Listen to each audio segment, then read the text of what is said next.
എല്ലാവർക്കും നമസ്കാരം. വേദിയിലുള്ള വിശിഷ്ടാതിഥികൾ ശ്രീ ലാൽ ജോസ്, പ്രശസ്ത സംവിധായകൻ ശ്രീ ലാൽ ജോസ്, മെട്രോ ഫിലിം സൊസൈറ്റിയുടെ പ്രസിഡന്റ് ശ്രീ ശിവഗോവിന്ദൻ, ചങ്ങമ്പുഴ സാംസ്കാരിക കേന്ദ്രം president Shri P Prakash, Ernakulam Maharajas college അധ്യാപിക ശ്രീമതി സുമി ജോയ് ഓലിയപ്പുറം, എറണാകുളം തേവര കോളേജ് അധ്യാപിക doctor CK Deepa, Cochin metro film സൊസൈറ്റിയുടെ സജീവ പ്രവർത്തകനായ അഡ്വക്കേറ്റ് VP സജി, അദ്ദേഹം എത്തിച്ചേർന്നിട്ടില്ല, സദസ്സിലിരിക്കുന്ന പ്രമുഖരായ വ്യക്തികളെ, മെട്രോ ഫിലിം സൊസൈറ്റിയുടെ രണ്ടാമത് ഇടപ്പള്ളി ചലച്ചിത്രോത്സവം ഇന്ന് രാവിലെ സംഗീത തിയേറ്ററിലുള്ള ഒരു കമൽ ചിത്രമായ മേഘമൽഹാറിൻ്റെ പ്രദർശനത്തോടുകൂടി അരങ്ങേറിയിരിക്കുകയാണ്. അതിൻ്റെ ഭാഗമായി ഇന്നിവിടെ നടക്കുന്ന കമൽ സിനിമകളുടെ ജനപ്രിയതയും കലാമൂല്യവും എന്ന വിഷയത്തെ ആസ്പദമാക്കിയുള്ള സെമിനാറിൽ പങ്കെടുക്കാൻ എത്തിച്ചേർന്നിരിക്കുന്ന വിശിഷ്ടാതിഥികൾക്ക് സ്വാഗതം പറയുക എന്നുള്ള ചുമതലയാണ് ഞാൻ നിർവഹിക്കാനുള്ളത്. ആദ്യമായി ഇതിൻ്റെ അധ്യക്ഷൻ ശിവഗോവിന്ദൻ, മെട്രോ ഫിലിം സൊസൈറ്റിയുടെ പ്രസിഡന്റ് ശിവഗോവിന്ദൻ എത്രയോ വർഷങ്ങളായി ഈ സൊസൈറ്റിയുടെ അമരത്ത് തുടരുകയും സജീവ പ്രവർത്തനത്തിൽ ഏർപ്പെട്ടിരിക്കുകയും ചെയ്യുന്ന ശ്രീ ശിവഗോവിന്ദൻ ഈ യോഗത്തിൻ്റെ അധ്യക്ഷനാണ്. അദ്ദേഹത്തിന് ഈ യോഗത്തിലേക്ക് ഞാൻ സ്വാഗതം ചെയ്യുന്നു. നമ്മുടെ ഉദ്ഘാടകനായി ഇവിടെ എത്തിയിരിക്കുന്നത് ശ്രീ ലാൽ ജോസ് ആണ്. അദ്ദേഹത്തിന് യാതൊരു വിധത്തിലുള്ള മുഖവരിയോ ഇൻട്രൊഡക്ഷനോ ആവശ്യമില്ലാത്ത വിധം പ്രശസ്തനാണ് അദ്ദേഹം. ജനപ്രിയതയും കലാമൂല്യവും ഒരേപോലെ ഇഴചേർന്ന് നിൽക്കുന്ന സിനിമകൾ, കൾട്ട് സിനിമകൾ നിർമ്മിക്കുകയും അനവധി യാത്രകൾ നടത്തി അതിൻ്റെ വിശദാംശങ്ങൾ നമ്മളെല്ലാം യൂട്യൂബിലൂടെ അനുഭവിപ്പിക്കുകയും ഒക്കെ ചെയ്തിട്ടുള്ള പ്രതിഭാധനായ അദ്ദേഹത്തിന് ഈ സെമിനാറിലേക്ക് ഞാൻ ഹാർദമായി സ്വാഗതം ചെയ്യുന്നു. Professor doctor Sumi Joy Oliyappuram, Maharaj college അധ്യാപികയും നമ്മുടെ നഗരത്തിൽ നടക്കുന്ന എല്ലാവിധ പല സാംസ്കാരിക പ്രവർത്തനങ്ങളുടെയും സജീവ സാന്നിധ്യവും മെട്രോ ഫിലിം സൊസൈറ്റിയുടെ പ്രവർത്തനങ്ങളിൽ സജീവമായി പങ്കെടുക്കുന്നതായി ഞാൻ ശ്രദ്ധിച്ചിട്ടുള്ളതുമാണ്. മാഡത്തിനും ഈ സെമിനാറിലേക്ക് സ്വാഗതം ചെയ്യുന്നു. ഡോക്ടർ CK ദീപ തേവര കോളേജിലെ അധ്യാപികയാണ്. അതേപോലെ നമ്മുടെ സൊസൈറ്റിയുടെ സജീവ പ്രവർത്തകയാണ്. സാംസ്കാരിക മേഖലയിൽ പല രംഗങ്ങളിലും തൻ്റെ വ്യക്തിമുദ്ര പതിപ്പിച്ചിട്ടുള്ള വ്യക്തിത്വമാണ്. ശ്രീമതി ഡോക്ടർ ദീപയെയും ഞാൻ ഈ സെമിനാറിലേക്ക് സ്വാഗതം ചെയ്യുന്നു. ശ്രീ P പ്രകാശ്, അദ്ദേഹത്തിനെ കുറിച്ച് ഇവിടെ ഈ ചങ്ങമ്പുഴ സാംസ്കാരിക കേന്ദ്രത്തിലെ യോഗങ്ങളിൽ സംസാരിക്കേണ്ട ആവശ്യമില്ല. അദ്ദേഹം എല്ലാത്തിൻ്റെയും പിറകിലും മുന്നിലുമായി എല്ലായ്പ്പോഴും സാന്നിധ്യമായി നിൽക്കുന്ന അദ്ദേഹമാണ്. അദ്ദേഹത്തിന് ഈ സെമിനാറിലേക്കുള്ള ഞാൻ ഹാർദമായി സ്വാഗതം ചെയ്യുന്നു. പിന്നെയുള്ള ശ്രീ അഡ്വക്കേറ്റ് VP സജിയാണ്. അദ്ദേഹം എത്തിച്ചേർന്നിട്ടില്ല. അദ്ദേഹം ആണ് നന്ദി പ്രകടനം നടത്താനുള്ളത്. അദ്ദേഹത്തിനും ഈ സെമിനാറിലേക്ക് ഞാൻ സ്വാഗതം ചെയ്യുന്നു. അതോടൊപ്പം ഇവിടെ എത്തിച്ചേർന്നിരിക്കുന്ന ഈ സെമിനാറിൽ പങ്കെടുക്കാൻ ഇതിന് കേൾവിക്കാരായും എത്തിച്ചേർന്നിട്ടുള്ള എല്ലാവരെയും ഞാൻ എൻ്റെ ഹൃദയത്തിൽ നിന്നും സ്വാഗതം ചെയ്യുകയാണ്. Thank you. വേദിയിലും സദസ്സിലും ഇരിക്കുന്ന വിശിഷ്ട വ്യക്തികളെ, എടപ്പള്ളി ചലച്ചിത്രോത്സവം, മെട്രോ ഫിലിം സൊസൈറ്റി, ചങ്ങമ്പുഴ സാംസ്കാരിക കേന്ദ്രവും FFSIയും കൂടി ചേർന്നുകൊണ്ട് കഴിഞ്ഞ വർഷം ഇത് ആരംഭിച്ചപ്പോൾ ഈ ചലച്ചിത്രോത്സവം ഇത്രയും ജനകീയമാകും എന്ന് ഒരു പ്രതീക്ഷ ആദ്യം ഞങ്ങൾക്ക് ഉണ്ടായിരുന്നില്ല. പിന്നീട് ഈ രണ്ടാം എഡിഷൻ വന്നു കഴിഞ്ഞപ്പോൾ കുറച്ചുകൂടി ആളുകളുടെ സാന്നിധ്യം, പങ്കാളിത്തവും ഇതിൽ കൂടുതലായി ഉൾപ്പെടുത്തണമെന്ന് ഉദ്ദേശിച്ചുകൊണ്ട് തന്നെയാണ് മെട്രോ ഫിലിം സൊസൈറ്റി ഈ രംഗത്ത് എത്തിയിരിക്കുന്നത്. പ്രത്യേകിച്ച് ഈ രണ്ടാം എഡിഷനിൽ നമ്മൾ IFFIയും IFFKയും ചെയ്യുമ്പോൾ കൺട്രി ഫോക്കസ് എന്ന് പറഞ്ഞൊരു സിസ്റ്റത്തിലൂടെയാണ് അവർ ചെയ്യുന്നത്. ഓരോ വർഷത്തെയും സിനിമകൾ ഓരോ കൺട്രിയെ ഫോക്കസ് ചെയ്ത്. മെട്രോ ഫിലിം സൊസൈറ്റി ഇത്തവണ ഏറ്റെടുത്തിരിക്കുന്ന ദൗത്യം എന്ന് പറയുന്നത് നമ്മളുടെ മലയാളത്തിലെ പ്രഗത്ഭരായ പ്രമുഖരായ സംവിധായകരെ ഫോക്കസ് ചെയ്തുകൊണ്ടുള്ള ഒരു ചലച്ചിത്രോത്സവമാണ് ഇത്തവണ സംഘടിപ്പിച്ചിരിക്കുന്നത്.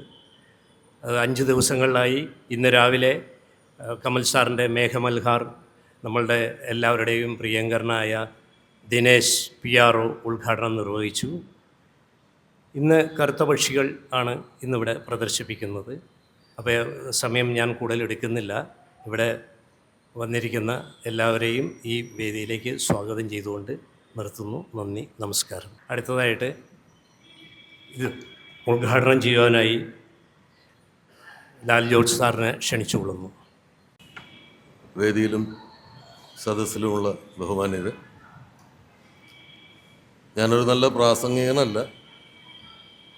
ഇന്നിവിടെ നിൽക്കുന്നത് വലിയ സ്നേഹത്തോടു കൂടിയാണ്.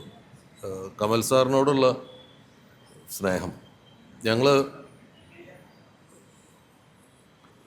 കമേഴ്ഷ്യൽ സിനിമാ രംഗം അല്ലെങ്കിൽ തിയേറ്ററുകളിൽ വരുന്ന സിനിമകൾ ചെയ്യുന്ന ആളുകൾക്ക്, സാധാരണ ഓഡിയോ സിനിമകൾ ചെയ്യുന്ന ആളുകൾക്ക് സാധാരണ ഇത്തരം ആദരവൊക്കെ കുറവാണ് കിട്ടുക. സാധാരണ അക്കാഡമിക് ലെവലിലുള്ള സിനിമകളും ഒക്കെ ചെയ്യുന്ന ആളുകളെയാണ് ഇങ്ങനെ ആദരിക്കുക.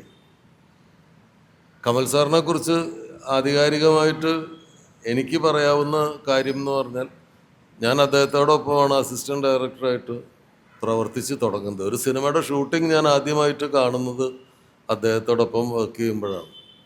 പ്രാദേശിക വാർത്തകൾ എന്നായിരുന്നു ആ സിനിമയുടെ പേര്. 1989 ആണ് ഞാൻ അദ്ദേഹത്തോടൊപ്പം ജോയിൻ ചെയ്യുന്നത്. അദ്ദേഹം ഇപ്പോൾ 40 വർഷം പൂർത്തിയാക്കുന്നു എന്ന് പറയുമ്പോൾ, സംവിധായകനായിട്ട് 40 വർഷം പൂർത്തിയാക്കുന്നു എന്ന് പറയുമ്പോൾ, അതിൽ ഒരു 37 വർഷം മുമ്പ് ഞാൻ അദ്ദേഹത്തോടൊപ്പം ജോയിൻ ചെയ്തിട്ടുണ്ട്. ഒരു സംവിധായകൻ എന്നുള്ള നിലയിൽ അദ്ദേഹത്തെ വിലയിരുത്തുമ്പോൾ എനിക്ക് തോന്നിയിട്ടുള്ള ഒരു കാര്യം, അതിനു മുൻപ് വരെ ഉണ്ടായിരുന്ന സിനിമകളിൽ ഇപ്പോൾ സേതുമാധവൻ സാറിൻ്റെയും വിൻസെൻ്റ് മാഷിൻ്റെയും ഒക്കെ പേരുകൾ ആധുനിക സിനിമയോട് ചേർത്ത് തന്നെ വായിക്കാവുന്ന പേരുകളായിരുന്നു. അത് കഴിഞ്ഞ് Bharathan Padmarajan, KG George, Mohan sir, director Mohan, അങ്ങനെ ഒരു ബാച്ച് വന്നിട്ട് നവ സിനിമ മലയാളത്തിൽ ആരംഭിച്ചു. അവരുടെ പിൻതലമുറക്കാരായിട്ട് വന്ന സംവിധായകരിൽ പ്രധാനപ്പെട്ട ആളായിരുന്നു കമൽ സാർ. കമൽ സാറിൻ്റെ പ്രത്യേകത ഒരിക്കലും ഒരേ തരം സിനിമകൾ ചെയ്തില്ല എന്നുള്ളതാണ്. ഞാൻ അദ്ദേഹത്തോടൊപ്പം പ്രാദേശിക വാർത്തകൾ എന്ന് പറയുന്ന സിനിമയിലാണ് ജോയിൻ ചെയ്യുന്നത്. അപ്പോൾ അതിന് മുൻപ് അദ്ദേഹം ചെയ്ത സിനിമകൾ ഞാൻ കോളേജിലൊക്കെ പഠിക്കുമ്പോൾ, ഞാൻ ഡിഗ്രി കഴിഞ്ഞ് നേരെ അദ്ദേഹത്തോടൊപ്പം 1 വർഷത്തിന് ശേഷം അദ്ദേഹത്തോടൊപ്പം ജോയിൻ ചെയ്തതാണ്. അപ്പം അദ്ദേഹം ചെയ്ത സിനിമകൾ, ആദ്യത്തെ മിഴുനീർ പൂവുകൾ, രണ്ടാമത്തത് ഉണ്ണികളെ ഒരു കഥ പറയാം, അത് കഴിഞ്ഞ് കാക്കോത്തിക്കാവിലെ അപ്പൂപ്പൻ താടികൾ, അത് കഴിഞ്ഞ് ഉണ്ണികൃഷ്ണൻ്റെ ആദ്യത്തെ ക്രിസ്മസ്, ഓർക്കാപ്പുറത്ത്, അത് കഴിഞ്ഞ് പെരുവണ്ണാപുരത്തെ വിശേഷങ്ങൾ.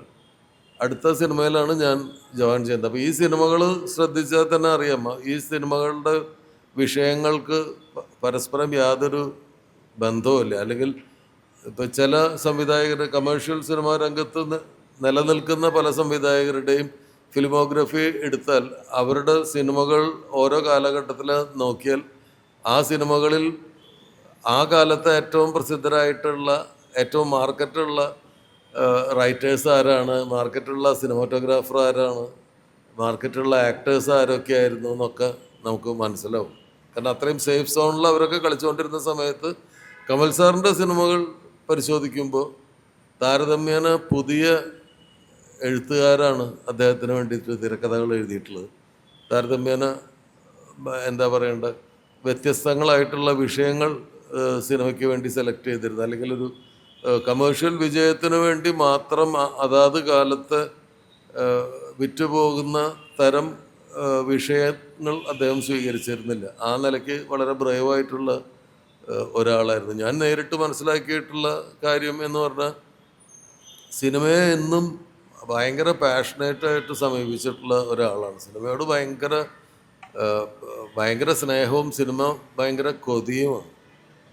അപ്പം എന്തെങ്കിലും പുതുതായിട്ട് ഒരു സിനിമയിൽ ചെയ്യാനുണ്ടാവണമെന്ന് അദ്ദേഹം എപ്പോഴും ആഗ്രഹിച്ചിരുന്നതായിട്ട് ഞാൻ ജോലി ചെയ്തിരുന്ന അദ്ദേഹത്തോടൊപ്പം വർക്ക് ചെയ്തിരുന്ന സമയത്ത് ഞാൻ മനസ്സിലാക്കിയിട്ടുണ്ട്.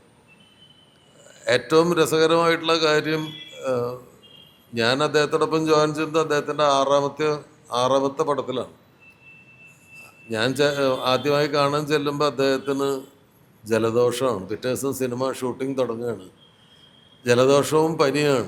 അപ്പോൾ ഭയങ്കര കോൾഡാണ്, ഇസ്നോഫിലി ഉണ്ട് എന്നൊക്കെ പറഞ്ഞിട്ട്, സൈനസിൻ്റെ പ്രോബ്ലം ഉണ്ട് എന്നൊക്കെ പറയും. പക്ഷെ നമുക്ക് പിന്നീട് എനിക്ക് മനസ്സിലായി എല്ലാ സിനിമ തുടങ്ങുന്നതിൻ്റെ തലേ ദിവസം ഈ പനി വരും. ഇത് ഒരു ഉൾഭയത്തോട് കൂടിയിട്ട് സിനിമയെ സമീപിക്കുന്ന ഒരാൾക്ക് മാത്രം സംഭവിക്കുന്ന കാര്യമാണ് ഇത്. ഇപ്പോൾ കഴിഞ്ഞ ദിവസം ഞാനൊരു ആഡ് ഫിലിമിൽ അഭിനയിച്ചു. അപ്പോൾ അതിൻ്റെ ഡയറക്ടർ പുതിയൊരു പയ്യനാണ്. അപ്പോൾ പഴയ കാലത്തെ സിനിമ കാര്യങ്ങളൊക്കെ നമ്മളോട് ഇങ്ങനെ ചോദിക്കുമ്പോൾ ഞാൻ പുതിയ കാര്യങ്ങൾ അവരോട് ചോദിച്ചപ്പോൾ പുള്ളി പറഞ്ഞ ഒരു സിനിമയിൽ അസോസിയേറ്റ് ആയിട്ട് ക്ലാഷ് വർക്ക് ചെയ്യാൻ വേണ്ടി പോയി. ആ സിനിമയിൽ 3 ദിവസം വർക്ക് ചെയ്തിട്ടും അതിൻ്റെ സംവിധായകനെ കണ്ടില്ല. ചീഫ് അസോസിയേറ്റ് ഡയറക്ടറും സിനിമാറ്റോഗ്രാഫറും ഈ അസോസിയേറ്റ് ഡയറക്ടറൊക്കെ ചേർന്നിട്ടാണ് ആ സീനുകൾ ഷൂട്ട് ചെയ്യുന്നത്. അപ്പം അതിനു മുൻപ് ആ സിനിമയിലെ ഭാഗങ്ങൾ ഷൂട്ട് ചെയ്യുമ്പോൾ പ്രസൻ്റ് അല്ലാതിരുന്ന ഒരാൾ, ഇതിൻ്റെ സ്ക്രിപ്റ്റ് ഫുൾ വായിച്ചിട്ട് പോലും ഇല്ലാത്ത ഈ ആളാണ് അടുത്ത ദിവസത്തെ സീനുകൾ ഷൂട്ട് ചെയ്യുന്നത്. അപ്പോൾ ഡയറക്ടർ എവിടെയെന്ന് ഇയാൾ ഇങ്ങനെ അന്വേഷിച്ചിട്ട് ഒരു പിടിയില്ല. അപ്പോൾ അതിന് മുൻപൊരു സിനിമ അയാൾ ചെയ്തിട്ടുണ്ട്.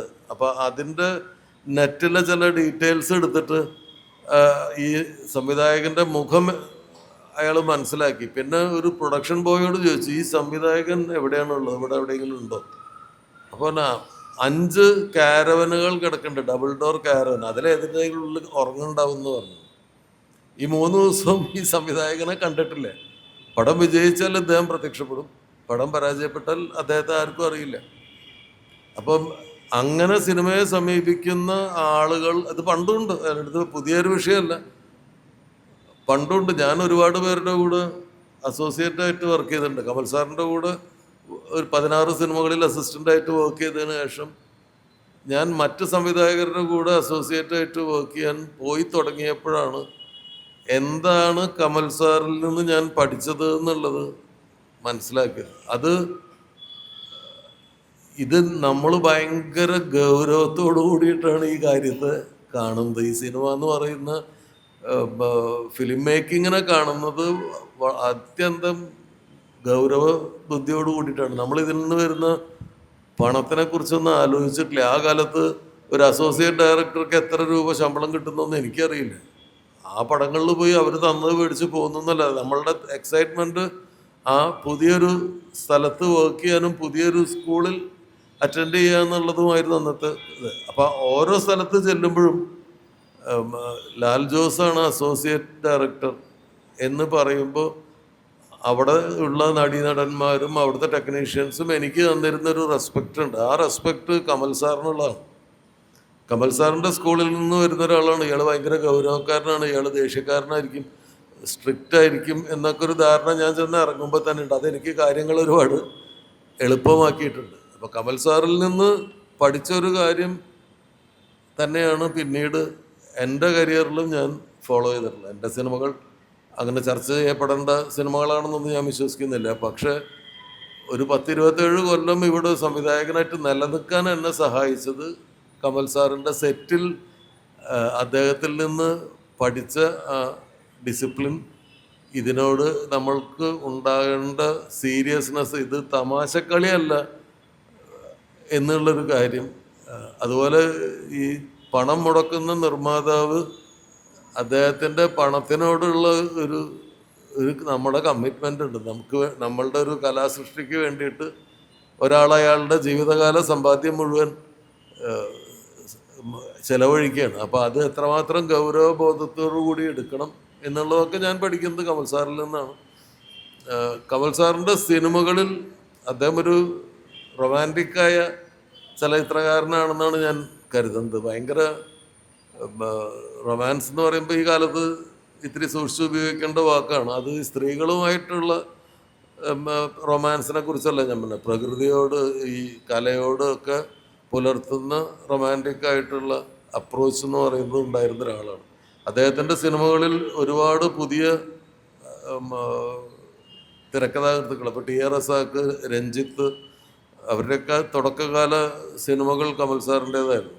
അപ്പം അതുപോലെ പിന്നീട് അധികം കണ്ടിട്ടില്ലാത്ത ആളുകൾ പിന്നീട് വേറെ സംവിധായകരോടൊപ്പം പോയപ്പോൾ ഒന്നും ശോഭിക്കാതെ പോയ പല ആളുകളും സാറിൻ്റെ കൂടെ ചെയ്ത് വിജയചിത്രങ്ങൾക്ക് തിരക്കഥ എഴുതിയിട്ടുണ്ട്. അതിലൊരു പ്രധാന കാരണം കമൽ സാറ് നല്ലൊരു എഴുത്തുകാരൻ കൂടിയാണെന്നുള്ളതാണ്. ഒരിക്കലും അദ്ദേഹം അതിൻ്റെ ഒരു ക്രെഡിറ്റും എടുത്തിട്ടില്ല. ഈ പുതിയ ആളുകളെ കൈപിടിച്ച് എഴുതിക്കുക എന്ന് പറയുന്നത് പോലെ അവരോടൊപ്പം ഇരുന്ന് അവരെ ഗൈഡ് ചെയ്ത് അവരെ കൊണ്ട് എഴുതിപ്പിക്കുന്നതും അത് കഴിഞ്ഞ് അതിലുള്ള കുറവുകൾ ഷൂട്ടിംഗ് സമയത്ത് അദ്ദേഹം സ്വയം പരിഹരിക്കുന്നതും ഞാൻ അടുത്ത് നിന്ന് കണ്ടിട്ടുണ്ട്. പിന്നീട് വലിയ സിനിമാ തിരക്കഥാകൃത്തുക്കളായി മാറിയ ആളുകളെല്ലാവരും അവരുടെ തെറ്റുകൾ മനസ്സിലാക്കിയതും കറക്റ്റ് ചെയ്തതും ഈ എന്താ പറയണ്ടത്, ഈ സിനിമ എഴുത്തിൻ്റെ വിദ്യാഭ്യാസം ഒരു യൂണിവേഴ്സിറ്റിയിൽ പോയി പഠിച്ചാൽ കിട്ടാത്ത അത്രയും അറിവുകൾ നേടിയത് കമൽ സാറിൽ നിന്നായിരുന്നു എന്നുള്ളത് അന്ന് കൂടെ യാത്ര ചെയ്തിട്ടുള്ള ഒരാളെന്നുള്ള നിലയിൽ എനിക്ക് പറയാൻ കഴിയും. മലയാള സിനിമയിലെ മറ്റൊരു സംവിധായകന് അവകാശപ്പെടാനില്ലാത്ത മറ്റൊരു കാര്യമാണ്, അദ്ദേഹത്തോടൊപ്പം വർക്ക് ചെയ്ത അസിസ്റ്റൻറ്റ് ഡയറക്ടേഴ്സ് എല്ലാവരും മലയാള സിനിമയിൽ അവരുടേതായ ഒരു സ്ഥാനം നേടിയെടുത്തു, വിജയിച്ച സിനിമകൾ ചെയ്ത സംവിധായകരായി. അദ്ദേഹത്തിനോടൊപ്പം വർക്ക് ചെയ്ത ഒരാളും പാഴായി പോയിട്ടില്ല എന്നുള്ളതാണ്. ഒരു വലിയ നിര യുവാക്കൾ മലയാള സിനിമയിലേക്ക് വരുന്നത് കമൽ സാറിൻ്റെ സ്കൂളിൽ നിന്നാണ്. കമൽ സ്കൂൾ എന്നാണ് നമ്മളതിന് വിളിക്കുന്നത്. അദ്ദേഹം അവിടുത്തെ പ്രിൻസിപ്പളാണ്. അപ്പം സിനിമയെ എങ്ങനെയാണ് സമീപിക്കേണ്ടത്, സിനിമയെ എങ്ങനെയാണ് ഗൗരവത്തോടു കൂടി കാണേണ്ടത്,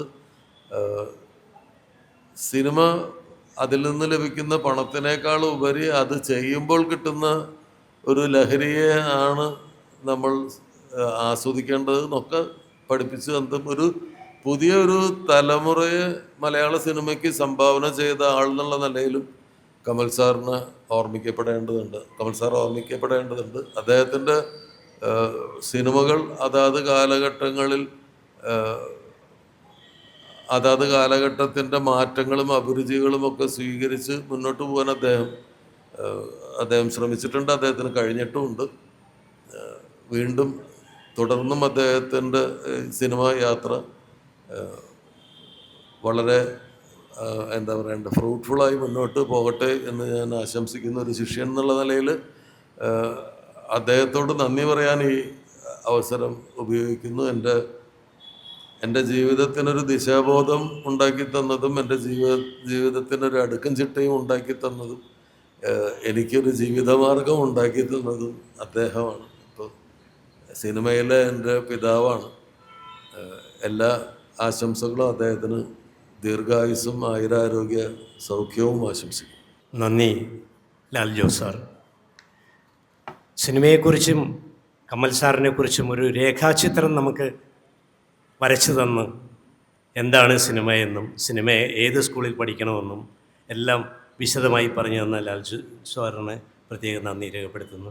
ഇനി അടുത്തതായി ചങ്ങമ്പുഴ സാംസ്കാരിക കേന്ദ്രം പ്രസിഡന്റ് ശ്രീ പ്രകാശ് അവറുകൾ നമ്മളോട് സംസാരിക്കുന്നു. ഇടപ്പള്ളി ചലച്ചിത്രോത്സവത്തിൻ്റെ ഈ വേദിയിൽ നിൽക്കുമ്പോൾ എനിക്ക് രണ്ട് സന്തോഷങ്ങളാണ്.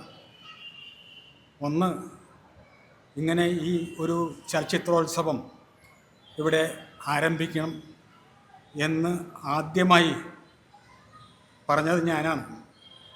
ഈ മെട്രോ ഫിലിം സൊസൈറ്റി കഴിഞ്ഞ ചങ്ങമ്പുഴ മഹോത്സവത്തിൽ ഒരു പരിപാടി അവതരിപ്പിച്ചപ്പോൾ നോട്ടം സിനിമയുടെ ടീമിന് സ്വീകരണം കൊടുത്തപ്പോഴാണ് ഞാൻ അങ്ങനെ പറഞ്ഞത്.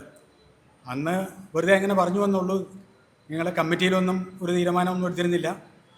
പക്ഷേ മെട്രോ ഫിലിം സൊസൈറ്റിക്കാർ വീണ്ടും അന്ന് പറഞ്ഞ വാക്ക് പാലിക്കണം എന്ന് പറയുകയും നമുക്കിങ്ങനെ ചലച്ചിത്രോത്സവം നടത്തണമെന്നൊക്കെ നിർബന്ധിച്ചതിൻ്റെ പേരിലാണ് ഞങ്ങളത് കമ്മിറ്റിയിൽ ഇങ്ങനെ ആലോചിച്ച് 5 ദിവസം മെട്രോ ഫിലിം സൊസൈറ്റിക്ക് വേണ്ടി മാറ്റിവെക്കാൻ തീരുമാനിച്ചു. അത് ഇപ്പോൾ അതിൻ്റെ 2ാമത്തെ പതിപ്പ് ആണ് ഇവിടെ നടക്കുന്നത്.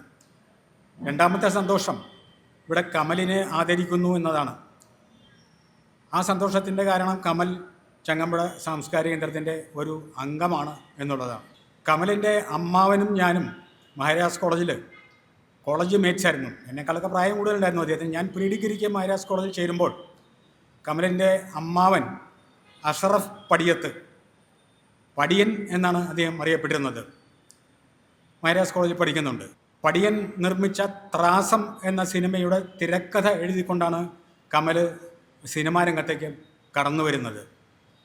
പക്ഷേ ത്രാസം എന്ന സിനിമ ഏതോ ഒരു തിയേറ്ററിൽ നൂൺ ഷോ ആയിട്ട് 2 ദിവസം ഓടി.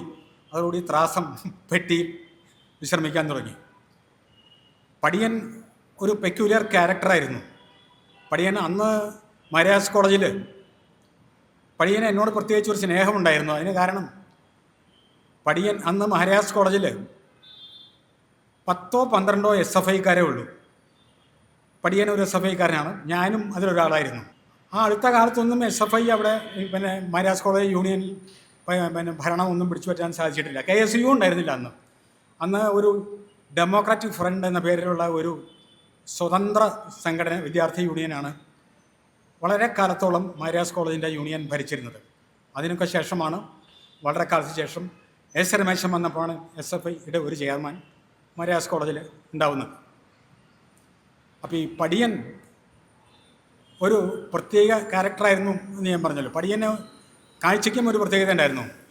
പടിയൻ്റെ പെടലി 2 വശത്തേക്കും തിരിയില്ല, തല 2 വശത്തേക്കും തിരിയില്ലാത്ത ഒരു പ്രത്യേക ഇതായിരുന്നു പടിയൻ. അപ്പോൾ പടിയൻ ഇങ്ങനെയൊക്കെ നോക്കണമെങ്കിൽ ഇങ്ങനെ നോക്കിയിട്ടാണ് സംസാരിക്കുന്നത്. ആ നോട്ടം തന്നെ വളരെ രസകരമായിട്ട് നമുക്ക് തോന്നുമായിരുന്നു.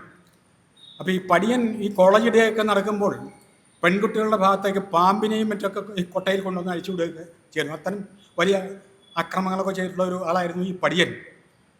ആ പടിയൻ്റെ മരുമകനാണ് ഈ കമൽ. ഈ കമൽ എനിക്ക് തോന്നുന്നത് ഈ ഭരതനും പത്മരാജനും ശേഷം ഇവിടെ ഇന്നത്തെ വിഷയം തന്നെ ജനപ്രിയതയും കലാമൂല്യവും കമൽ സിനിമകളിൽ എന്നാണ്.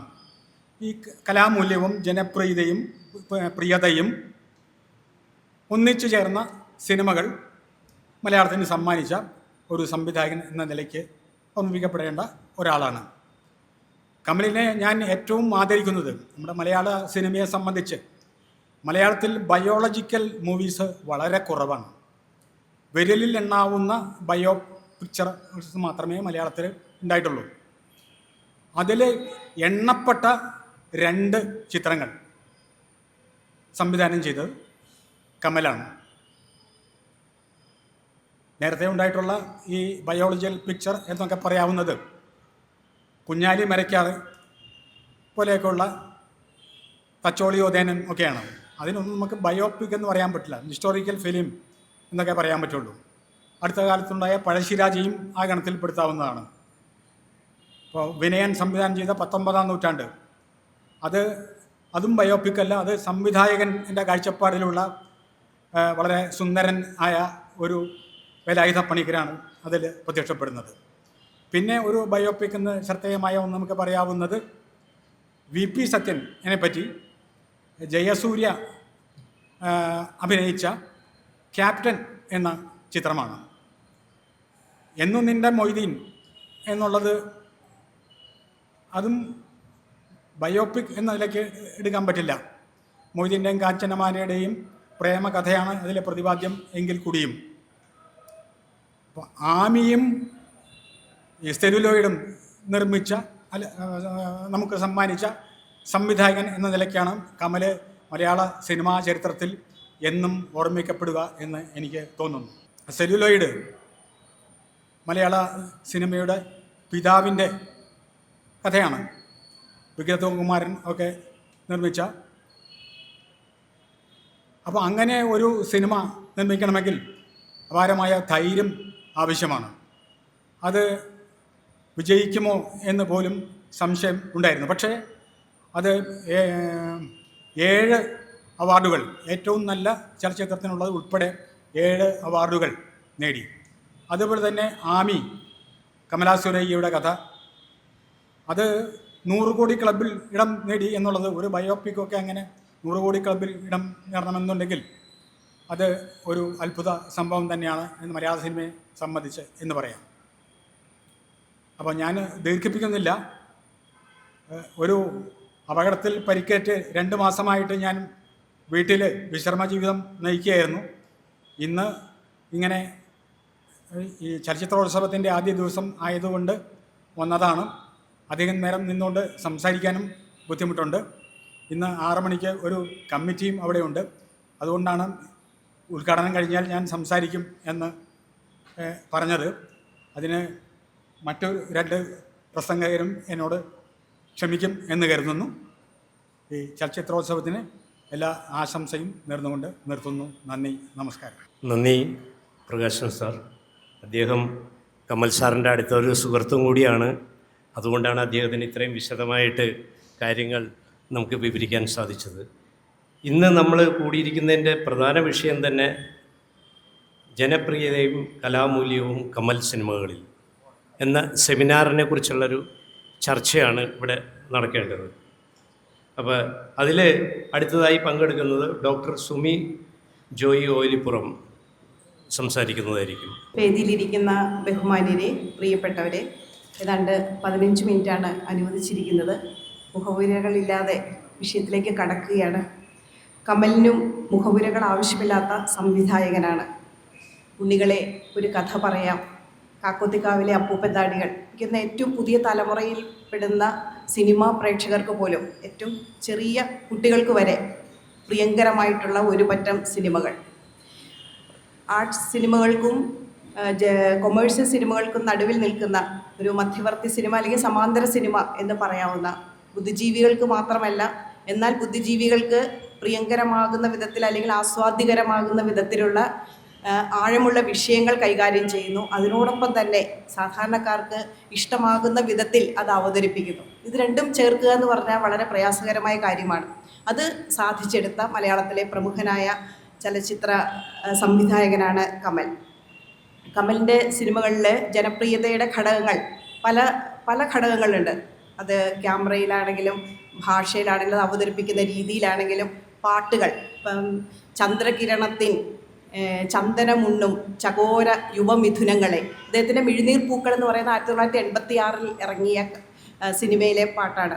എല്ലാ സിനിമകളിലെ ഏതെങ്കിലും ഒരു പാട്ട് ആളുകളുടെ ഹൃദയത്തിലേക്ക് കടന്നു കയറും. ആ രീതിയിൽ ആ പാട്ടുകൾ അവതരിപ്പിക്കാൻ വേണ്ടി, ആ രീതിയിൽ തിരക്കഥയിലും അല്ലെങ്കിൽ കഥാപാത്രങ്ങളെ സൃഷ്ടിക്കുവാൻ വേണ്ടി അദ്ദേഹം ഇടപെടും, അദ്ദേഹം ശ്രദ്ധിക്കും. നമുക്കറിയാവുന്നതാണ്.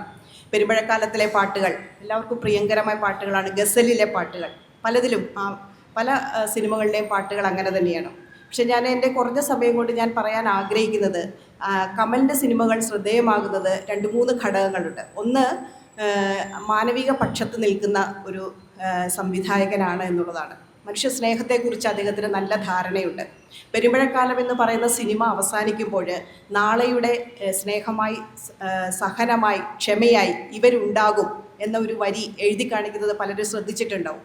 പെരുമ്പഴക്കാലത്തിൽ കൊലപാതകം നടത്തിയ അക്ബറിന്, കൊലപാതകത്തിന് വിധേയമായിട്ടുള്ള ആളുടെ അല്ലെങ്കിൽ മരണമടഞ്ഞ അല്ലെങ്കിൽ കൊല ചെയ്യപ്പെട്ട ആളുടെ ഭാര്യ മാപ്പ് നൽകുന്ന ഒരു കഥയാണത്. അവരുടെ 2 പേരുടെയും ജയിൽ വിമോചനത്തിന് ശേഷം ഗൾഫിൽ നിന്ന് മടങ്ങി വരുമ്പോൾ അക്ബർ ഗംഗയെ കാണാൻ വേണ്ടി എത്തുമ്പോൾ അവർ 2 പേരുടെയും സമപ്രായക്കാരായ കുഞ്ഞുങ്ങൾ കളിക്കുന്ന ആ ദൃശ്യത്തിലാണ് ഈ വരികൾ എഴുതി വരുന്നത്.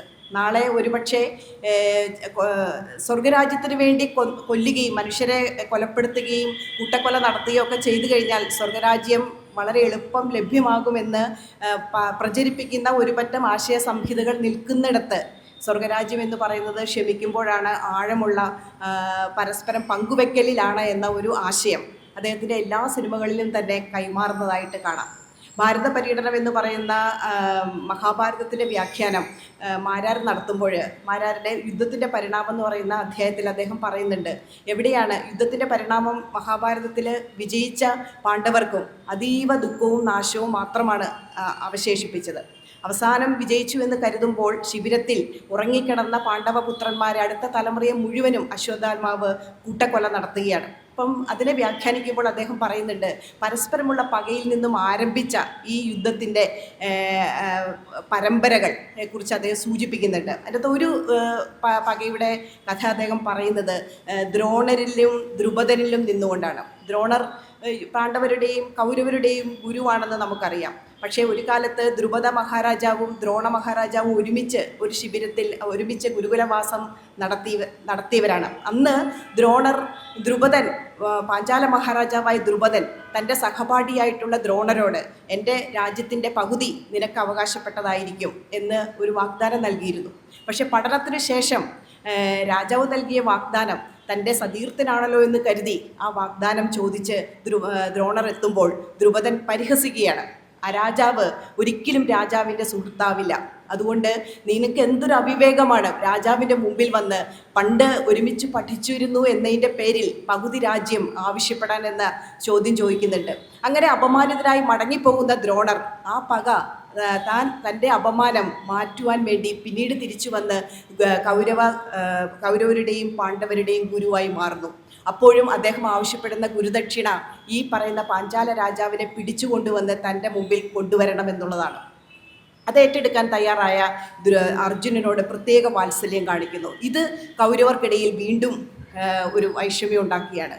ഗുരുവിൻ്റെ കൂടുതൽ പ്രീതിക്ക് പാത്രമായിട്ടുള്ള ശിഷ്യൻ പാണ്ഡവ പക്ഷത്തു നിന്നുള്ളതാണ് എന്നുള്ളത് അവർക്ക് വൈഷമ്യം ഉണ്ടാക്കുന്നുണ്ട്. പിന്നീട് അർജുനൻ പിടിച്ചു കെട്ടി കൊണ്ടുവന്ന് കഴിയുമ്പോൾ ദ്രുപദൻ പറഞ്ഞ അതേ വാചകം ദ്രോണർ പറയുകയാണ്, അങ്ങയ്ക്ക് ഈ രാജ്യത്തിൻ്റെ പകുതി വേണമെങ്കിൽ എന്നോട് ചോദിക്കാം എന്ന്.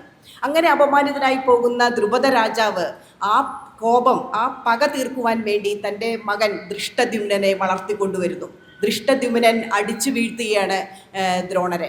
ആ മഹാഭാരത യുദ്ധത്തിൽ കുരുക്ഷേത്രത്തിൽ ദ്രോണരെ വധിക്കുന്നത് ദ്രുപദ മഹാരാജാവിൻ്റെ മകൻ ദൃഷ്ടദ്യുമ്നനാണ്. അശ്വത്ഥാമാവ് എന്ന ആന കൊല്ലപ്പെട്ടു എന്ന കള്ളം പറഞ്ഞ ധർമ്മപുത്രരെ വിശ്വസിച്ചതുകൊണ്ടാണ് ദ്രോണരെ കൊല്ലാൻ ദൃഷ്ടദ്യുമ്നനെ കഴിഞ്ഞത്. ആ പക പിന്നീട് അശ്വത്ഥാമാവ് തീർക്കുകയാണ്. അപ്പോൾ ഇപ്പോഴും അശ്വത്ഥാമാവ് ചിരഞ്ജീവിയാണ്. വ്യാസനെ പോലെ തന്നെ ചിരഞ്ജീവിയായിട്ടാണ് മഹാഭാരതം സങ്കല്പിക്കുന്നത്. ഈ പക തീരാത്ത പകയുമായി ഈ ഭൂമിയിൽ മുഴുവനും ചുറ്റിത്തിരിഞ്ഞ് നടക്കുന്നു എന്നാണ്. 3000 വർഷത്തോളം നടക്കും എന്നൊക്കെയാണ് സങ്കല്പം. അപ്പോൾ ഈ പകയിൽ നിന്നും പക മാത്രമേ ജനിക്കുകയുള്ളൂ എന്ന ഒരു ആശയം മഹാഭാരതത്തിലെ ആശയമാണ്. ഈ ആശയത്തിൻ്റെ ഒരു ചലച്ചിത്ര ആവിഷ്കാരമാണ് പെരുമഴക്കാലമൊക്കെ മുന്നിലേക്ക് വെക്കുന്നത്. ഇത് മാത്രമല്ല, ഇസ്ലാമിക സംസ്കാരം ഇപ്പോൾ ഒരു 1991 ബാബ്രി മസ്ജിദ് തകർക്കപ്പെടുന്നതോടുകൂടി ഇസ്ലാം എന്ന് പറയുന്ന തൻ്റെ സ്വന്തം ഭൂമി, സ്വന്തം പള്ളി നഷ്ടപ്പെട്ട ഇസ്ലാമിക വിശ്വാസികളും അതിനോടൊപ്പം തന്നെ അത്തരം ഒരു വൈരുദ്ധ്യത്തെ ഹിന്ദു മുസ്ലിം വൈരുദ്ധ്യത്തെ വളർത്തിക്കൊണ്ടുവരുന്ന ഒരു സമൂഹവും ഒക്കെ നിൽക്കുന്ന ഒരു ഘട്ടത്തിലാണ് ഇസ്ലാമിക സംസ്കാരത്തിൻ്റെ മാനവിക മൂല്യങ്ങളിൽ അധിഷ്ഠിതമായിട്ടുള്ള ആവിഷ്കാരങ്ങൾ അദ്ദേഹം നിരവധി സിനിമകളിലൂടെ നടത്തുന്നത്. ഗസലൊക്കെ അതിന് നല്ല സാക്ഷ്യങ്ങളാണ്, അല്ലെങ്കിൽ നല്ല തെളിവുകളാണ്. പെരുമഴക്കാലം അതെ, അവിടെയും ക്ഷമിക്കുകയും ഒരുമിച്ച് പോവുകയും ചെയ്യുന്ന ഒരു പാരമ്പര്യം എല്ലാ മതങ്ങളിലും എല്ലാ മതവിശ്വാസികൾക്കിടയിലും ഉള്ളടങ്ങിക്കിടക്കുന്നുണ്ട് എന്ന കാര്യം വളരെ വ്യക്തമായി പറയുവാൻ വേണ്ടി കൊടുങ്ങല്ലൂരുകാരനായിട്ടുള്ള കമലിന് കഴിയുന്നുണ്ട്. കൊടുങ്ങല്ലൂർ എന്ന് പറയുന്നത് കേരളത്തെ സംബന്ധിച്ചിടത്തോളം ഇവിടുത്തെ വിവിധ മതങ്ങളുടെ ആവിർഭാവ ഭൂമി കൂടിയാണ്. അവിടെയാണ് സെൻറ് തോമസ് വന്നു എന്ന് ക്രിസ്ത്യാനികൾ വിശ്വസിക്കുന്നത്, ജൂതന്മാർ എത്തിച്ചേർന്നു എന്ന് വിശ്വസിക്കപ്പെടുന്നത്. ആ സംസ്കാരത്തിൻ്റെ പാരമ്പര്യത്തിൽ നിന്നുകൊണ്ടാണ് ഗ്രാമഫോൺ പോലെയുള്ള സിനിമകൾ കമൽ എടുക്കുന്നത്. അങ്ങനെ ഈ മീസാൻ കല്ലുകളുടെ ഒരു പാരമ്പര്യത്തെ, അല്ലെങ്കിൽ ജിന്നുകളെയും മലക്കുകളെയും ഒക്കെ വിശ്വസിക്കുന്ന ഈ കേരളത്തിൻ്റെ തനിമ നിറഞ്ഞിട്ടുള്ള ഒരു, അല്ലെങ്കിൽ ഈ പ്രാദേശിക മണ്ണിനോട് ചേർന്ന് നിൽക്കുന്ന ഒരു ഇസ്ലാമിക വിശ്വാസത്തിൻ്റെ ഒരു ആവിഷ്കാരം അദ്ദേഹത്തിൻ്റെ കഥകളിൽ, അദ്ദേഹത്തിൻ്റെ സിനിമകളിൽ കാണാം. അതിനൊരു പ്രധാനപ്പെട്ട മറ്റൊരു കാര്യമെന്ന് പറയുന്നത്, സാഹിത്യത്തിലായാലും സിനിമയിലായാലും പാരമ്പര്യത്തെ അന്വേഷിക്കുകയും അറിയുകയും ചെയ്ത ഒരു ചലച്ചിത്രകാരനാണ് കമൽ എന്നുള്ളതാണ്. ബഷീറിൻ്റെ എല്ലാ കൃതികളും വായിക്കുകയും മലയാളത്തിലെ മിക്ക സാഹിത്യ കൃതികൾ തന്നെ അദ്ദേഹം വായിക്കുന്നുണ്ട്. നഷ്ടനായിക എന്ന് പറയുന്ന വിനു എബ്രാഹിമിൻ്റെ നോവൽ വായിക്കുന്നുണ്ട്. ചേലങ്ങാട്ട് നടത്തിയ അന്വേഷണം അദ്ദേഹം അറിയുന്നുണ്ട്. അതുകൊണ്ടാണ് 2013 ഇന്ത്യൻ സിനിമയുടെ 100ാം വാർഷികത്തിൻ്റെ ഒരു സമ്മാനം എന്ന നിലയിൽ സെല്ലുലോയിഡ് പോലെയുള്ള ഒരു സിനിമ അദ്ദേഹത്തിന് എടുക്കാൻ കഴിയുന്നത്. അപ്പോൾ സെല്ലുലോയിഡ് എടുക്കുമ്പോൾ പലരും ചോദിക്കുന്നുണ്ട്, മൺമറഞ്ഞു പോയ അല്ലെങ്കിൽ ജീവചരിത്രത്തിലെ പ്രത്യേകിച്ച് കൃത്യമായ രേഖകൾ പറയാനില്ലാത്ത ഒരു വ്യക്തിയെക്കുറിച്ച് കഥയെടുത്താൽ, സിനിമയെടുത്താൽ ആര് കാണാൻ വരും? പക്ഷേ അത് അദ്ദേഹത്തിന് ഒരു വെല്ലുവിളിയായിട്ടാണ് അദ്ദേഹം അനുഭവപ്പെടുന്നത്. വന്ന വഴികൾ മറന്നു പോകുന്ന കേരള ജനതയുടെ മുമ്പിൽ മലയാള സിനിമയുടെ ചരിത്രം സൃഷ്ടിക്കുവാൻ വേണ്ടി മുന്നോട്ട് ഇറങ്ങി വന്ന വ്യക്തികൾക്ക് എന്തു സംഭവിച്ചു എന്ന് അദ്ദേഹം പറയുകയാണ് ചെയ്തത് 2013. സിനിമയെടുത്ത JC ഡാനിയൽ അറിയാം, തൻ്റെ സ്വന്തം സിനിമ തൻ്റെ മക്കൾ ഫിലിം എടുത്ത് കീറിക്കളയുന്നത് നോക്കി ഒരു ഒരു ഒരു നിസ്സംഗനായിട്ടിരിക്കുന്ന ഒരു അവസ്ഥയെ നമ്മൾ കാണുന്നുണ്ട്. കാരണം ജാതിയുടെ അടിസ്ഥാനത്തിൽ മാത്രം കേരളത്തെ കാണാൻ കഴിയുന്ന ഒരു സമൂഹത്തിൽ ആ സിനിമ മാത്രമല്ല, സിനിമയിൽ മേലാള യുവതിയുടെ വേഷം അഭിനയിച്ചു എന്നതിൻ്റെ പേരിൽ ആ കീഴാള സ്ത്രീയും എന്നേക്കുമായി കേരള മണ്ണിൽ നിന്നും നിഷ്കാസനം ചെയ്യപ്പെടുകയാണ്. പക്ഷേ പുതിയ തലമുറയ്ക്ക് ഇതൊരു അത്ഭുതമായിരിക്കാം. ഇങ്ങനെയൊക്കെ ഉണ്ടായിരുന്നോ കേരളം? ഇപ്പോൾ പുതിയ കാലഘട്ടത്തിൻ്റെ പ്രശ്നങ്ങൾ നേരിടുമ്പോൾ പഴയ കാല തലമുറ കടന്നു വന്നിട്ടുള്ള ഇത്രയും തീക്ഷ്ണമായിട്ടുള്ള വിവേചനങ്ങളുടെയും ഒഴിവാക്കലുകളുടെയും ഒക്കെ ഉള്ള ഒരു ചരിത്രത്തെ ഓർമ്മിപ്പിക്കേണ്ടത് ആവശ്യമുണ്ട് എന്ന് അദ്ദേഹം മനസ്സിലാക്കുകയാണ്. അതുകൊണ്ടാണ് റോസിക്ക് കൂടി പ്രാധാന്യം കൊടുത്തുകൊണ്ട് JC ഡാനിയലിൻ്റെ സിനിമ അദ്ദേഹത്തിന് പറയാൻ കഴിയുന്നത്. ഇപ്പോൾ ജാതിക്കുമ്മി എന്ന് പറയുന്ന മെയ് 24 KP കറുപ്പൻ്റെ ജന്മദിനം. ഇപ്പോൾ ജാതിക്കുമ്മി എന്ന് പറയുന്ന അതിനകത്ത് അദ്ദേഹം വളരെ രസകരമായിട്ടുള്ളൊരു കഥ അദ്ദേഹം പറയുന്നുണ്ട്. ഒരു നായരും ഈഴവനും എനിക്ക് തോന്നുന്നു ഈഴവനും ഒരു തോണിയിൽ പോകുമ്പോൾ തോണി മുങ്ങിപ്പോവുകയാണ്. നായരല്ല, ബ്രാഹ്മണനും ഈഴവനും തോണിയിൽ പോകുമ്പോൾ തോണി മുങ്ങിപ്പോവുകയാണ്.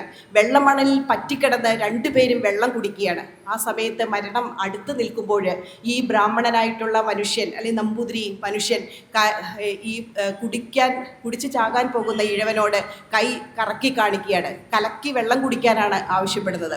കാരണം താൻ കുടിച്ച വെള്ളം ആയിരിക്കരുത്, ശുദ്ധമായ വെള്ളമായിരിക്കരുത് ജാതിയിൽ തനിക്ക് കുറഞ്ഞത് എന്ന് വിചാരിക്കുന്ന ഇഴവൻ കുടിക്കേണ്ടത് എന്ന ഒരു ധാരണയിൽ നിന്നുകൊണ്ടാണ് ഇത് പറയുന്നത്.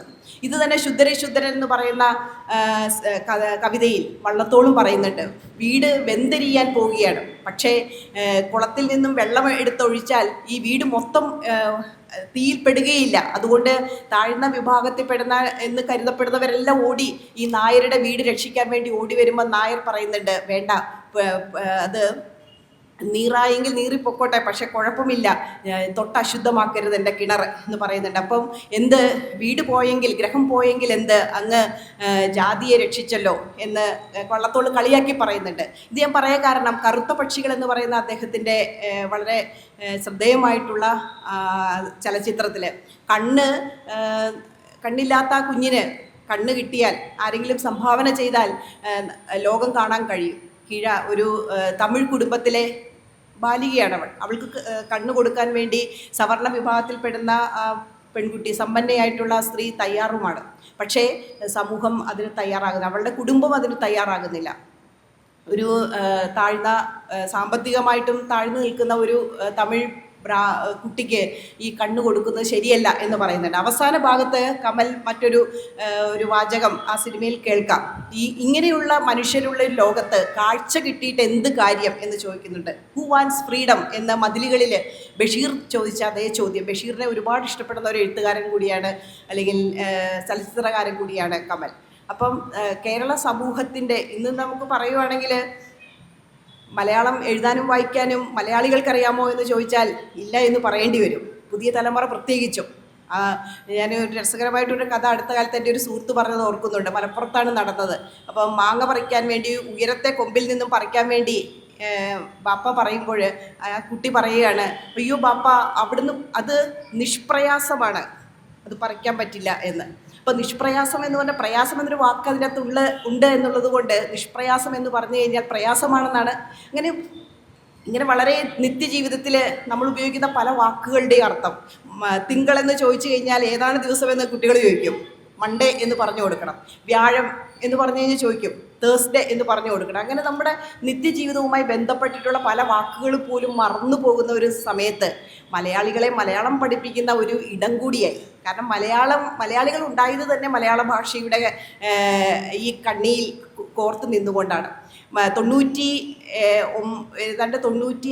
അല്ലെങ്കിൽ 97% ആളുകളും ഒരു സംസ്ഥാനത്ത് ഏതെങ്കിലും ഒരു ഭാഷ സംസാരിക്കുന്നുണ്ടെങ്കിൽ അത് കേരളമാണ്, മലയാളമാണ് എന്നാണ് ദക്ഷിണേന്ത്യയെ സംസ്ഥാനങ്ങളെ വെച്ച് നോക്കിയാൽ നാം പറയാം.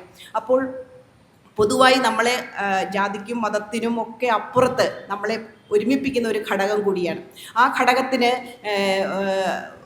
ഒരു വിനോദരംഗത്തെങ്കിലും വൈജ്ഞാനിക ഭാഷ എന്ന നിലയിൽ മലയാളം പണ്ടേ തന്നെ ഭാഷാ കൗടിര്യം പോലെയുള്ള കൃതികളൊക്കെ 12ാം നൂറ്റാണ്ടിൽ തന്നെ വിവർത്തനം ചെയ്തുകൊണ്ട് വൈജ്ഞാനിക ഭാഷയുടെ കരുത്ത് തെളിയിച്ച മലയാളത്തിന് ഇന്ന് അതേ വഴിയിൽ അത്രയ്ക്ക് നടക്കാൻ പറ്റുന്നുണ്ടോ എന്നുള്ളത് സംശയമാണ്. പക്ഷേ വിനോദ വഴിയിലെങ്കിലും അല്ലെങ്കിൽ സാഹിത്യ സർഗാത്മകതയുടെ ഈ വഴിയിലെങ്കിലും അതിനെ പ്രഫുല്ലമാക്കി നിലനിർത്തുന്ന വലിയ സംഭാവന നൽകുന്നത് മലയാളത്തിലെ ചലച്ചിത്ര സംവിധായകനാണ്. ഇപ്പം ലാൽ ജോസ് അടക്കം ഡയമണ്ട് നെക്ലേസ് പോലെയുള്ള സിനിമകൾ എനിക്ക് തോന്നുന്നു എല്ലാവരും ഒരു ആശയം ഇഷ്ടപ്പെടുന്നതിനോടൊപ്പം തന്നെ വളരെ ഹൃദ്യമായിട്ടുള്ളൊരു കഥാനുഭവം കൂടി, ചലച്ചിത്രാനുഭവം കൂടി നൽകിയാണ്.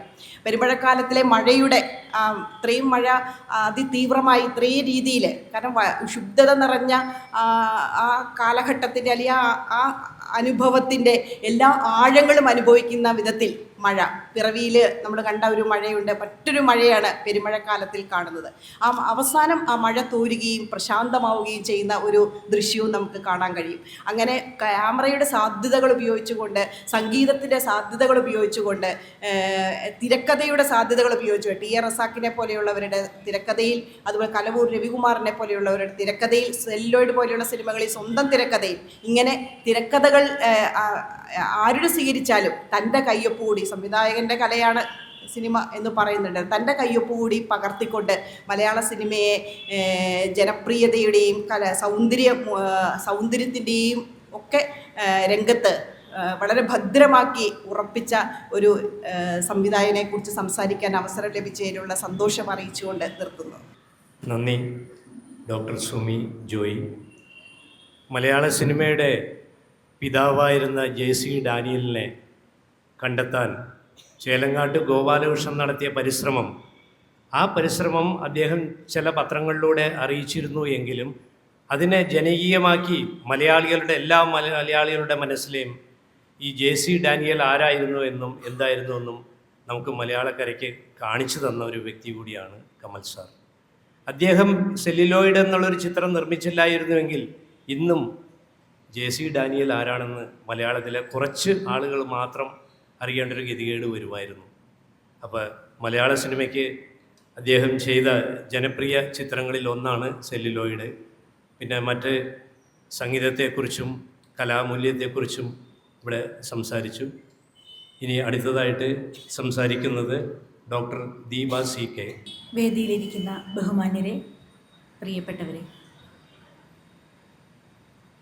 1986 മുതൽ 2024 വരെയുള്ള 38 വർഷക്കാലം, 46 സിനിമകൾ. ഈ 46 സിനിമകളിലൂടെ കമൽ എന്ന സംവിധായകൻ സൃഷ്ടിച്ചെടുത്ത ഒരു ലോകമുണ്ട്. പ്രത്യേകിച്ചും എൻ്റെ ജനറേഷനിലൊക്കെയുള്ള ആൾക്കാരാണെങ്കിൽ കമലിൻ്റെ സിനിമകൾ കണ്ട് കമലിൻ്റെ സിനിമകളിലൂടെ വളർന്ന ആൾക്കാരാണ് എന്ന് പറയാം. തിരിഞ്ഞു നോക്കുമ്പോൾ ചെറിയ പ്രായം മുതൽക്ക് തന്നെ കമൽ സിനിമകൾ ഓരോന്നും ഹൃദയത്തിൽ ഇടം പിടിച്ചിട്ടുള്ളവയാണ് എന്ന് നമുക്ക് കാണാൻ കഴിയും. കാരണം അദ്ദേഹത്തിൻ്റെ സിനിമകളിലെ ജനപ്രിയതയും കലാമൂല്യവുമാണ് ഇന്നത്തെ വിഷയം. ഈ ജനപ്രിയത എന്ന് പറയുന്നത് നമ്മൾ ഉണ്ടാക്കിയെടുക്കുന്നത് തന്നെയാണ്. കമലിൻ്റെ സിനിമകളിൽ ഭൂരിഭാഗവും സൂപ്പർ ഹിറ്റുകളാണ്. ഒരു കാലത്തെ കേരളീയ ജീവിതം, കേരളീയ സംസ്കാരം വളരെ കൃത്യമായിട്ട് അദ്ദേഹത്തിൻ്റെ പല സിനിമകളിലും ഒരു തരത്തിൽ അല്ലെങ്കിൽ മറ്റൊരു തരത്തിൽ പ്രതിഫലിക്കുന്നത് നമുക്ക് കാണാം. കേരളീയരുടെ ദൈനംദിന ജീവിതം, ഭാഷ, കുടുംബ പരിസരങ്ങൾ, വസ്ത്രധാരണ രീതി, ഭക്ഷണം, അവരുടെ താല്പര്യങ്ങൾ, കാർഷിക സംസ്കാരം, പ്രവാസം പ്രണയം തുടങ്ങി പലതും കമൽ സിനിമകളിലൂടെ എത്ര വ്യത്യസ്തമായാണ് നമ്മുടെ മുന്നിലേക്ക് എത്തിയിരിക്കുന്നത് എന്ന് വളരെ അത്ഭുതത്തോടു കൂടിയാണ് ഞാൻ കഴിഞ്ഞ കുറച്ച് ദിവസങ്ങളായിട്ട് ശ്രദ്ധിക്കാൻ തുടങ്ങിയത്. കമലിൻ്റെ സിനിമകളെല്ലാം അതാത് സമയങ്ങളിൽ തന്നെ കണ്ടിട്ടുണ്ട്, പക്ഷേ പല സിനിമകളും വീണ്ടും കണ്ടു. രണ്ടാമതും മൂന്നാമതും കാണുമ്പോൾ മടുപ്പില്ല എന്നുള്ളത് വലിയൊരു പ്രത്യേകതയാണ്. ശരിക്കു പറഞ്ഞാൽ അധികാരത്തിൻ്റെ അടിച്ചേൽപ്പിക്കലുകളും അതിനെതിരെയുള്ള പ്രതിരോധവും തന്നെയാണ് കമലിൻ്റെ സിനിമകൾ ഓരോന്നും ഒരു തരത്തിൽ അല്ലെങ്കിൽ മറ്റൊരു തരത്തിൽ നമ്മളോട് പറയുന്നത്. പക്ഷേ ആ പറയുന്നതിൻ്റെ രീതി അത് വളരെയധികം ഒരിക്കലും ഒരു റഫായ ഭാഷയിലൂടെയല്ല, റഫായ വിഷ്വൽസിലൂടെയല്ല, ഡ്രൈ ആയിട്ടുള്ള വിഷ്വൽസിലൂടെയല്ല, വളരെയധികം ആ ഒരു എന്താ പറയുക കളർഫുള്ളായിട്ടുള്ള രീതിയിൽ.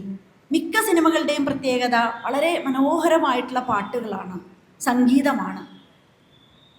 സൂപ്പർ നായകന്മാരെ, ഒന്നാം നിര നായകന്മാരെയും നായികമാരെയും ഉപയോഗിച്ചുകൊണ്ട് കമലെടുത്ത സിനിമകളിലൊന്നും അവരുടെ നായിക പദവിയെ പ്രൊമോട്ട് ചെയ്യുന്ന രീതിയിലുള്ള കഥകളായിരുന്നില്ല, കഥാസന്ദർഭമായിരുന്നില്ല എന്നത് വളരെ ശ്രദ്ധിക്കേണ്ട ഒരു കാര്യമാണ്. പ്രത്യേകിച്ച് മമ്മൂട്ടിയൊക്കെ ഉപയോഗിച്ചുകൊണ്ട് കമൽ സംവിധാനം ചെയ്ത സിനിമകൾ, രാപ്പകലും കറുത്ത പക്ഷികളുമൊക്കെ.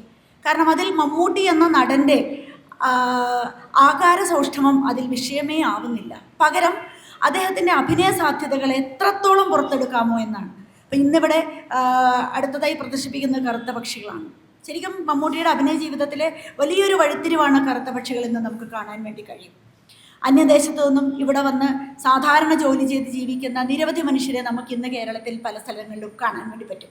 അതിനൊക്കെ മുമ്പ് ഒരു ഇസ്തിരിയിടുന്ന മനുഷ്യനായി തൻ്റെ അന്ധയായ മകളുമൊത്ത് പുറമ്പോക്കിൽ താമസിക്കുന്ന കഥാപാത്രമായി മമ്മൂട്ടി ആ സിനിമയിൽ വളരെയധികം, കാരണം നമ്മൾ ആ സിനിമ കാണുമ്പോഴാണ് നമുക്ക് ശരിക്കും ഇത്തരം മനുഷ്യരോട് വല്ലാത്ത ഒരു സഹാനുഭൂതിയും ഒക്കെ ഉണ്ടാക്കിത്തരാൻ ഈ സിനിമയ്ക്ക് വളരെയധികം കഴിയുന്നുണ്ട് എന്നുള്ളത് വലിയ കാര്യമാണ്.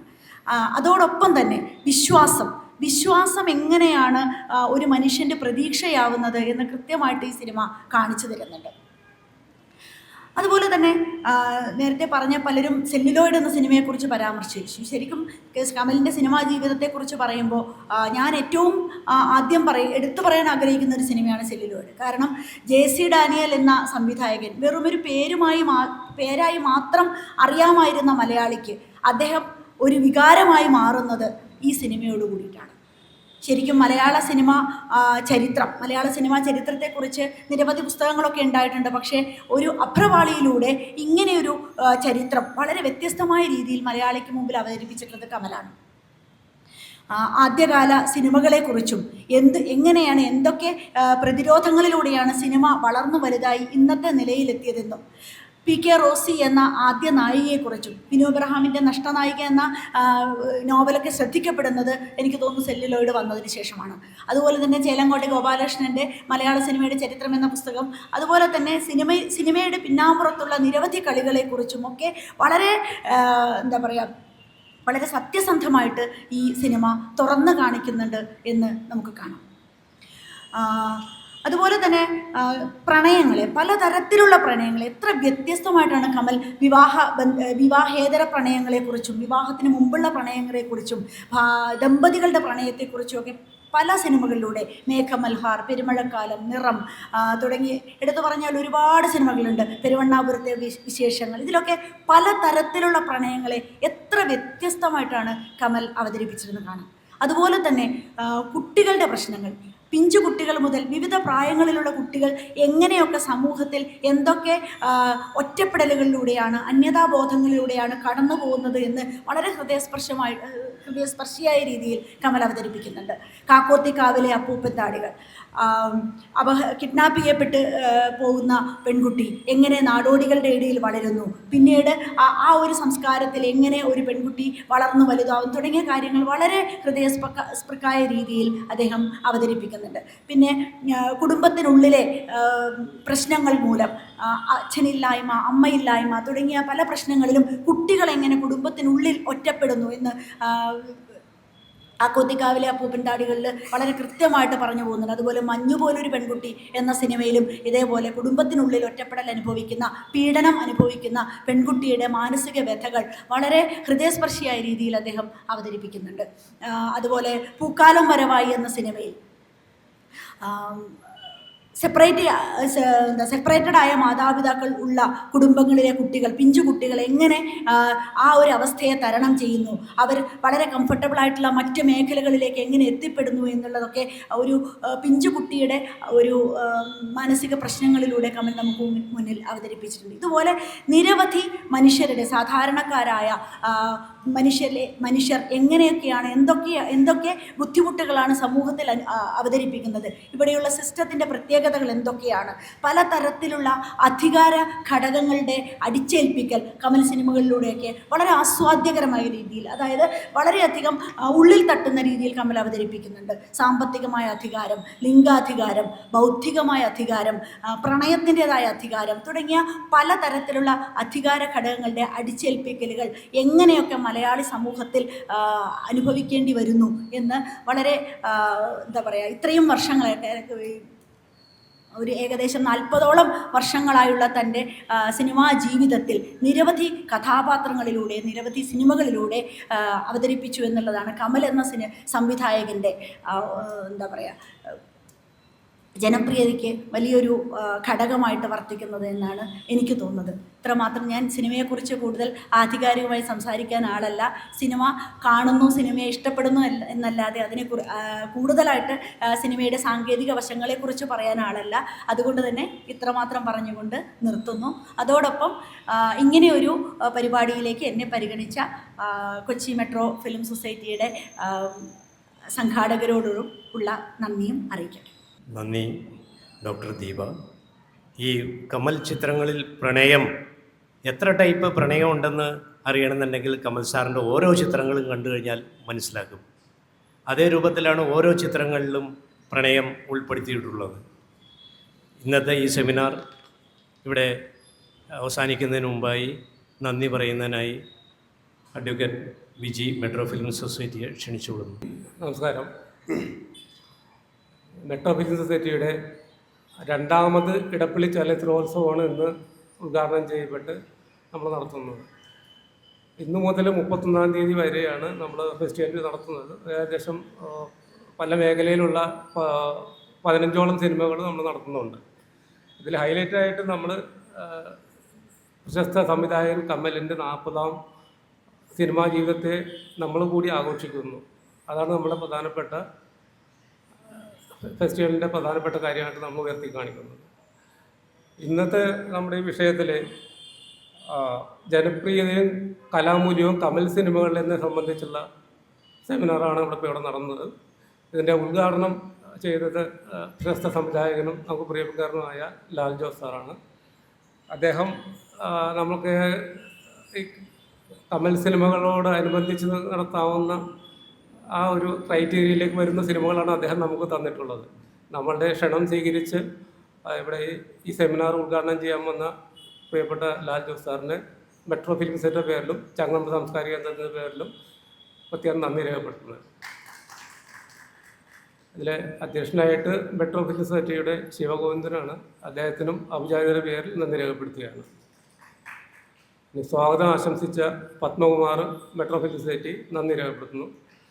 ഇതിൽ ഈ സെമിനാറിൽ പങ്കെടുത്ത് ഈ വിഷയത്തെ സംബന്ധിച്ച് ആധികാരികമായി സംസാരിച്ച ഡോക്ടർ സുമി ജോയി ഓലിയപ്പുറം മഹാരാജ് കോളേജിലെ പ്രൊഫസറാണ്. ഡോക്ടർ ദീപ CK തേവര കോളേജിലെ പ്രൊഫസറാണ്. പി പ്രകാശ് സാംസ്കാരിക കേന്ദ്രത്തിൻ്റെ പ്രസിഡൻ്റാണ്. ഇവർക്ക് പ്രത്യേകം നന്ദി രേഖപ്പെടുത്തിക്കൊള്ളുന്നു. ഇനി ഇതിൽ എടുത്തു പറയാനുള്ളത്, ഈ സാംസ്കാരിക കേന്ദ്രമായിട്ട് യോജിച്ചു പോകുന്ന ഈ 2ാമത്തെ ഫെസ്റ്റിവലിൽ നമ്മൾക്ക് കൂടുതൽ പങ്കാളിത്തവും കൂടുതൽ സിനിമകളും കൂടുതൽ സംവിധായകരെയും നടിമാരെയും നടന്മാരെയൊക്കെ നമുക്ക് ഉൾക്കൊള്ളിച്ച് വിപുലമായിട്ട് എല്ലാ വർഷവും തുടർന്ന് പോകുന്നുള്ള ഒരു ആഗ്രഹത്തിലാണ് ഇത് മുന്നോട്ട് പോയിക്കൊണ്ടിരിക്കുന്നത്. അതിൽ പ്രേക്ഷകരുടെ ഭാഗത്തു നിലയിൽ എല്ലാവരുടെയും പങ്കാളിത്തവും സഹകരണവും ഞങ്ങൾ കൂടുതൽ പ്രതീക്ഷിക്കുകയാണ്. വരും ദിവസങ്ങളിലും കൂടുതൽ സെമിനാറുകളും ആളുകളൊക്കെ പങ്കെടുക്കുന്നുണ്ട്. അവസാന ദിവസം സംവിധായകൻ കമലിനെ ആദരിക്കുന്നുണ്ട്. അന്ന് പ്രശസ്ത താരങ്ങളായ മഞ്ജു വാര്യരും ഭാവനയും പ്രത്യേക അതിഥികളായി പങ്കെടുക്കുന്നുണ്ട്. അപ്പോൾ നിങ്ങളെല്ലാവരും ഈ ഫെസ്റ്റിവലിൽ പ്രത്യേകം പങ്കെടുക്കണമെന്ന് അഭ്യർത്ഥിച്ചുകൊണ്ട് എല്ലാവർക്കും നന്ദി.